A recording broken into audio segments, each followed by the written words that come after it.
Here is where Bible translations matter. Not all Bibles are equal. So now let's go.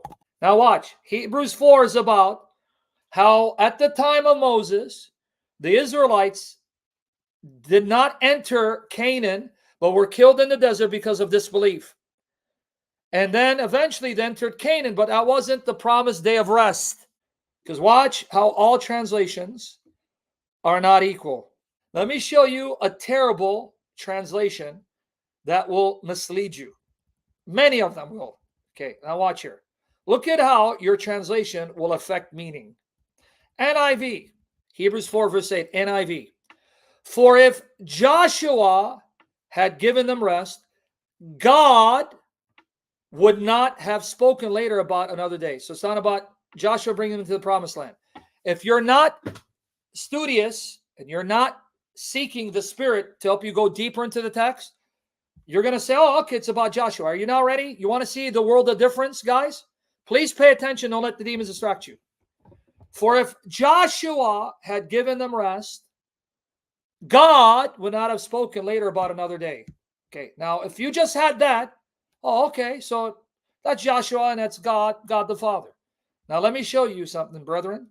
Douay-Rheims version, for if Jesus had given them rest, he would never have afterwards spoken of another day.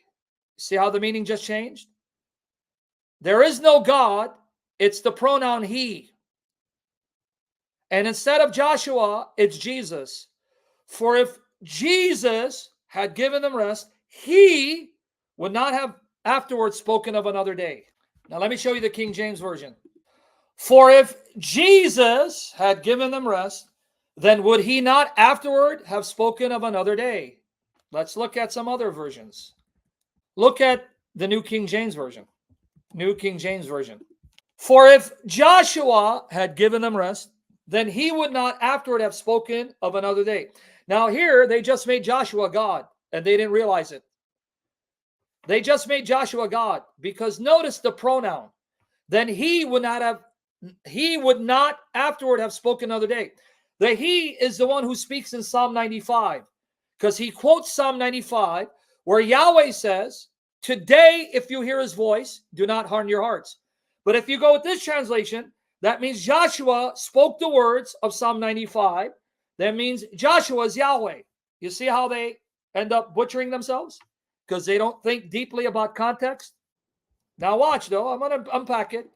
Here's another text where it's referring to Jesus. Wycliffe Bible. The Wycliffe Bible. These are English translation before the King James. Look at the difference in the older versions. Wycliffe. For if Jesus had given rest to them, he would never speak of other after this day, after that day. Let's see some other translations. Older ones, even those that predate the King James. So Douay-Rheims, before the King James, you saw Latin, Jesus. Wycliffe, Jesus, right? King James Version, Jesus. And I'm going to go into it, tell you that it should be Jesus. Everyone else will say Joshua and add the word God. Joshua and add the word God. I'm going to show you it cannot be Joshua. And the word God is not in the Greek. The word God is not in the Greek. It's he.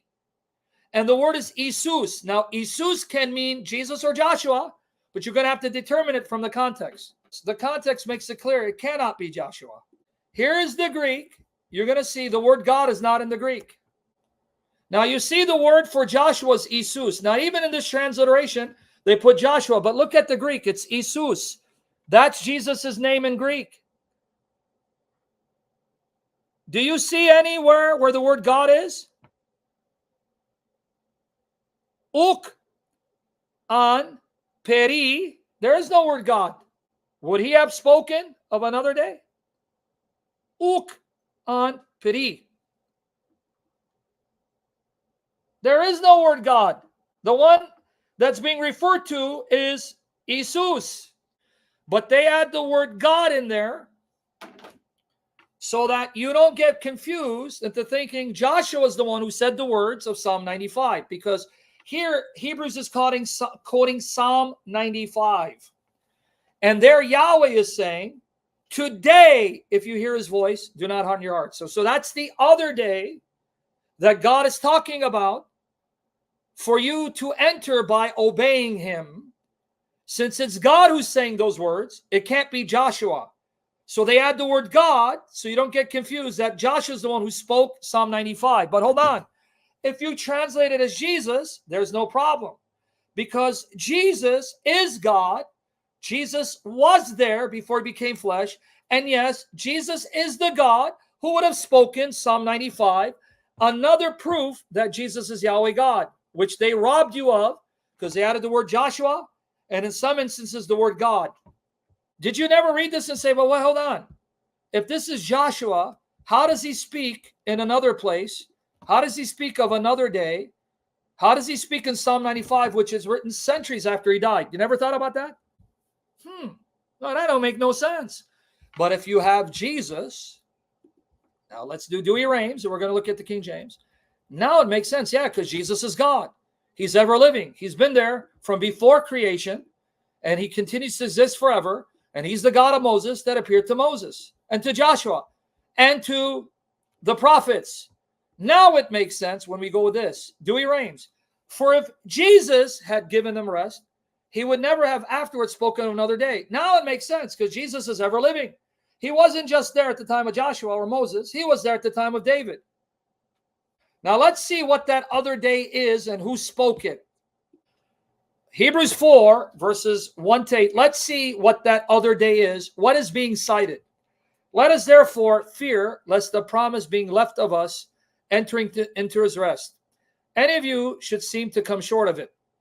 For unto us was the gospel preached, as well as unto them, but the word preached did not profit them, not being mixed with faith in them that heard it. Now watch what he's going to quote. For we which have believed do enter into rest, as he said. Now watch this. Psalm 95, as I have sworn in my wrath,